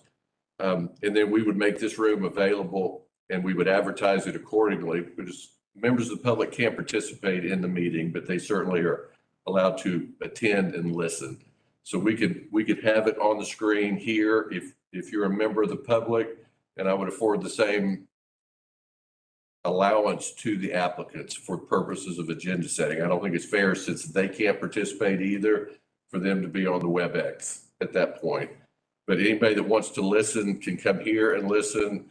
Y'all can simply log on from 12:15 to 12:45, either the day of or the day before. We'll do our thing like we've always done it. And then I think we're in much better standing legally with our open meetings laws than from both an appearance standpoint and some other little things that we need to start doing. Just curious and interested in options for you all, given work schedules, and it's not the same as it used to be. Yeah, I actually like the idea of maybe even having the agenda setting, to have a little bit of space between the agenda setting meeting and the actual meeting so that we can kind of think about what y'all told us. I will say that I almost always teach around that time on Wednesdays. So maybe if we could send out like a doodle poll on who can be available. For the summer, it won't matter, but it'll start mattering in August. I know I'm scheduled to teach at that time in the fall semester. So just that particular, I just almost always on Mondays and Wednesdays, I'm teaching around that. And if there's, from our standpoint, there's not a difference in whether we do it on Wednesday or whether we do it on Thursday or whether we do it on Tuesday. The reason I'd backed up a day to Wednesday versus Thursday was simply because it gives you all some more time. If after the meeting, there's something that in looking at the agenda that you want to run back out there and look at it, it gives you that evening to do it. Yeah, I like that. Or if there's something that you would like for us to produce graphically to give you a better perspective, it gives us a little time to go to GIS and have them do a 3D or something to have ready for you. So Brad, I did just want to add, sorry, you talked about WebEx. That is only available when there's an emergency order, because an agenda setting meeting is the same as a regular meeting under Open Meetings Act. So unless there's an emergency order in place, like there was with COVID, the agenda setting meeting would also have to be. In that case, I would need it to be here right before this meeting. Yeah. I can't come down here twice and, I can, but it'd be extremely inconvenient to break up a work day to come down here and then get back to work and then come back down here. Are you saying we can only have a WebEx meeting when there's an emergency order in place and otherwise we can't? Yes. Is that like a state law? Opens Meeting Act, yes, has to be in person. COVID was the only reason that the meetings were able to go virtual. Is there anything being discussed right now amongst this commission that is chased? Sounds like it's state law. So It's or is it state not? law, it's state law, it's not a local. That's ridiculous. So why would this meeting on Missing Middle be okay via WebEx? Because We're not it's in the taking West action. Coast, we're not. I understand he's on the West Coast, but that would not be disrupted by that open regulation. No, the open meetings only applies to boards, authorities, and commission where there's a quorum and you're discussing county business or business of that commission. So that presentation would fall under that. And Brad, I don't know if I sent the email out that I sent to you, but I can forward it to everyone that kind of has the. I think you did. You did. Okay, yeah. So the idea is that we can still have like, this meeting is available. I guess people can watch it on YouTube. But that's okay because it's not instead of, right? What you're saying is you can't have a WebEx meeting instead of an in-person meeting unless there's emergency order in place. Right. That would apply even if there was an in-person location for people to watch it. It's where they did not have to have WebEx capability. And that's kind of the way we've pursued it up to this point with the requirement for public hearings for zoning, which is why. I'm not sure, I would have to do some more research, but under the Open Meetings Act, there is no difference between your regular planning commission meeting and an agenda setting meeting. They're exactly the same. They have the exact same requirements. They have the same notice requirements. You have to do minutes. As long as there's a quorum at that agenda setting, we're subject to all the requirements of the Open Meetings Act. So we just don't get a quorum. That's right. Everyone volunteers to not come to the meeting. Yeah. Well, like I said, if we can't do it, WebEx, then I really strongly prefer it being here in this room and people just adapt. If we started it at 5 o'clock. 5:15, whenever y'all think. Yeah, and I know that may make it a little difficult for some people with work, and if you come in midstream with it, so I'm just trying to generally up until about 5:30 or 5:40, people aren't showing up yet for the meeting. So if we started at 5 o'clock and, we could generally get through it. I mean, there's still, the doors would be open and they'd be allowed to come in, but if we had a large group of people wanting to attend, and we could have somebody out front just reminding them or sign, meeting in progress, please enter quietly or something. Yeah, you could put like a sign on an easel right when they walk in, Yeah. just so that it's obvious that It's absolutely not the intent to not let them come in. It's just, if we're in the middle of a conversation, especially if the air's on, it's already hard enough. If they come in talking, it could be disrupted. So you want to do that now, 5 o'clock the day of here, and see how it works? We can always change. Do you all have the ability to get here as early as 5? Might sometimes be 5:10, but most days, yeah. I think the latest my teaching schedule goes to is 4:45. And I would just come over from campus.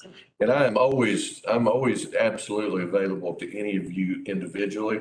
If you've got specific questions about an agenda item or a procedure or something like that leading up to it, you can, you're always absolutely welcome to call either myself or Rick, and we can answer those individually in advance too. So. What do you all think? Does anyone have a thought about what would work for them or not work for them? So I think what we're proposing right now is that we continue to have agenda setting here, that we start 15 minutes earlier and we have it in this room, and there be some sort of effort to let folks know that they are welcome. But I think what you're trying to do is sort of minimize disruption, right? So there might just agenda setting and currently in session, please enter quietly or something. Yep. We're not trying to encourage them to sit outside. Right. We can move a lot of that stuff outside the doors, maybe, so as they sign in, we help people, you need to sign in, here's your agenda. As we talk to them, we can be out in the lobby. That helps. And by starting at 5, the idea would be we'd be more or less done by 5:30.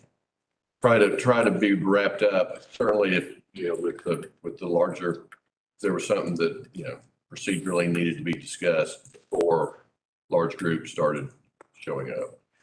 Generally, we're normally safe till about 1/4 till, unless we've got a big item, unless there's one that really activates a neighborhood, and we've got 75 people that want to get in, and then after 5:30, it's difficult. I'd be willing to try that. We could, try it for 3 months, just see how it works for folks. What do you guys think? I just have a question. It sounds like there's maybe a preference for doing it a day early on WebEx if our research reveals that it counts as an open meeting if there's a place where people can attend here, which might be a preferable option if the legal research determines that that is an option. Yeah. That is my, Yeah. that's more feasible. That would be my. Yeah. It has the advantages that y'all talked about. It's more feasible, and it has the advantage of if there's something that comes out of that makes people want to go on site and eyeball it, it's easier to do then. Yeah. It's possible to do then. So, I don't know what that. We can, in terms of what we should decide now. Started anything yet, so I mean, we can look into it a little bit. And I think that the question will be, as long as there is a public location for people to appear and listen, does the group meeting have to physically be in attendance, or can they be on the screen? I would say, without doing research, it's probably unlikely that the WebEx will be a possibility. And the only reason I say that is for situations where, say, one of you were sick or not able to leave the home, there are some limitations for you to join virtually in one meeting.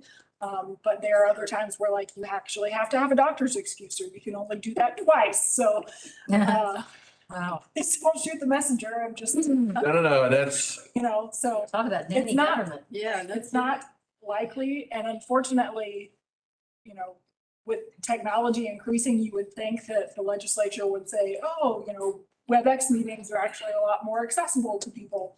That just hasn't been the case. There's no current proposed legislation to make it that these types of meetings can be virtual instead of in person, other than COVID. As far as if we need more time to think about it, for next month, I think we're looking at one old business item. So at least there's not a lot. What is it? Mill Center, I think is the only thing, so. y'all have already seen it About business item. It's Mill Center. No, it's the one at Mill Center and Jenningsville Parkway that's going from little bitty houses to bigger houses that was turned around backwards, and now it's going back to little bitty houses again. This will be our third One of time. my neighbors who used to be planning director told me on the street the other day that something was coming up that would be of interest, and it's not that one. So I'm wondering what's going on. We do have another one, but I think they're gonna have to do some redesign. There was another case that's on the agenda now. If you look at the draft agenda, we'll have it tomorrow. I'll post it, but we're expecting there's gonna be a tabling. They already have some issues they have to deal with, so. Yeah, we'll look into it. The part that's a little frustrating to me, and it's not in any way, shape, or form towards Lisa, it's towards the state. We've been told by the state DOT that it's perfectly fine to continue having MPO meetings virtually with no public meeting space, as long as the group decides that's what they want to do. And so, and I'm not saying I think that it's worth looking into, but I think I agree with Lisa at the end is we're probably going to be here at 5 o'clock, but let's look at it and see. So do we need to decide now to hold our next one in person at 5 o'clock, subject to Yes. Revision in the future if we find out that we have more options? Yes, let's plan on here at 5 o'clock for the June meeting. And if we find out anything, especially since there's only probably one item on it. And then if we find out anything that gives us other options, we can discuss that at our June meeting and move forward in a different direction if we choose to. And I noticed in our bylaws, changes to our procedures require an actual vote, I think. Is this that kind of thing? Or have we decided, or do we need I don't think, a motion? I don't think so.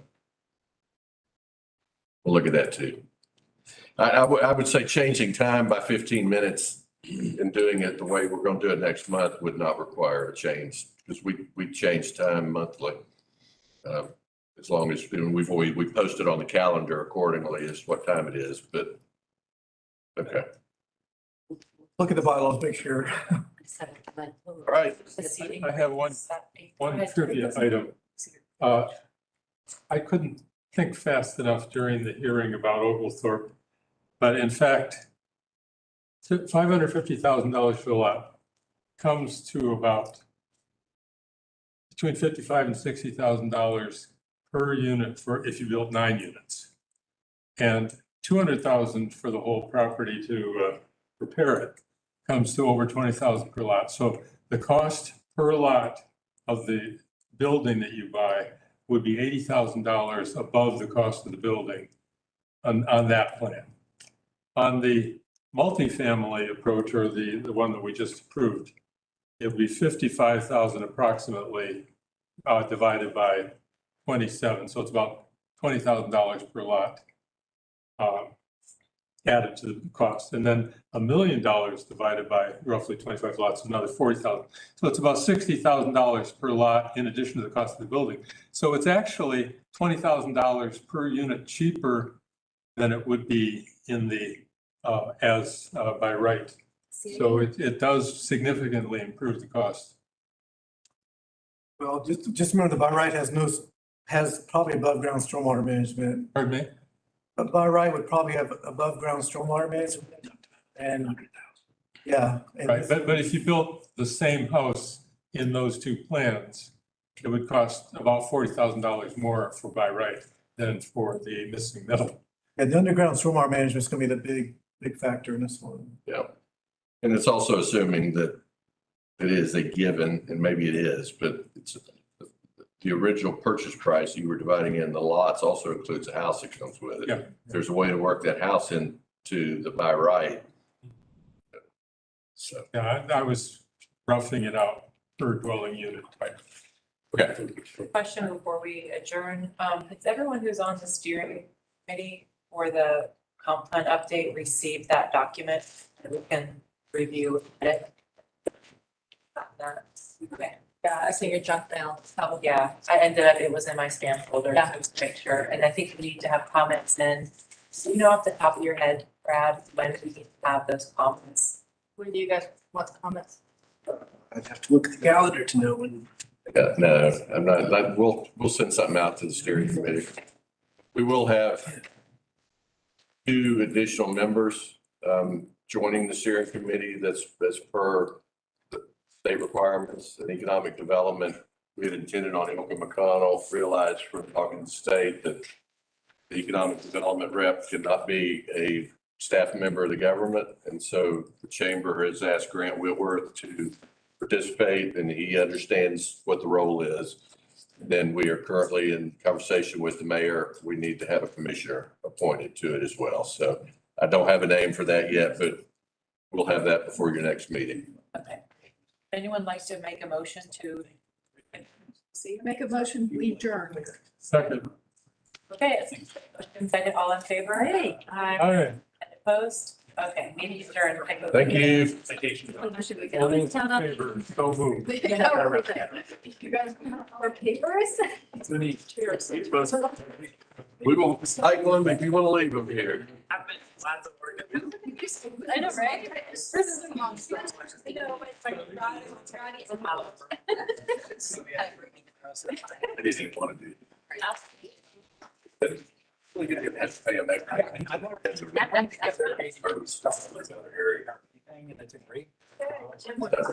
It's weird. So. Yeah. But we did have to pay them extra. All right. See you later. Meet you all officially. No, I've already met you. Look forward to participating here. Yeah, so it's going to be really interesting to see how willing they are, Well, basically. because they're going to engage with that group of people and y'all.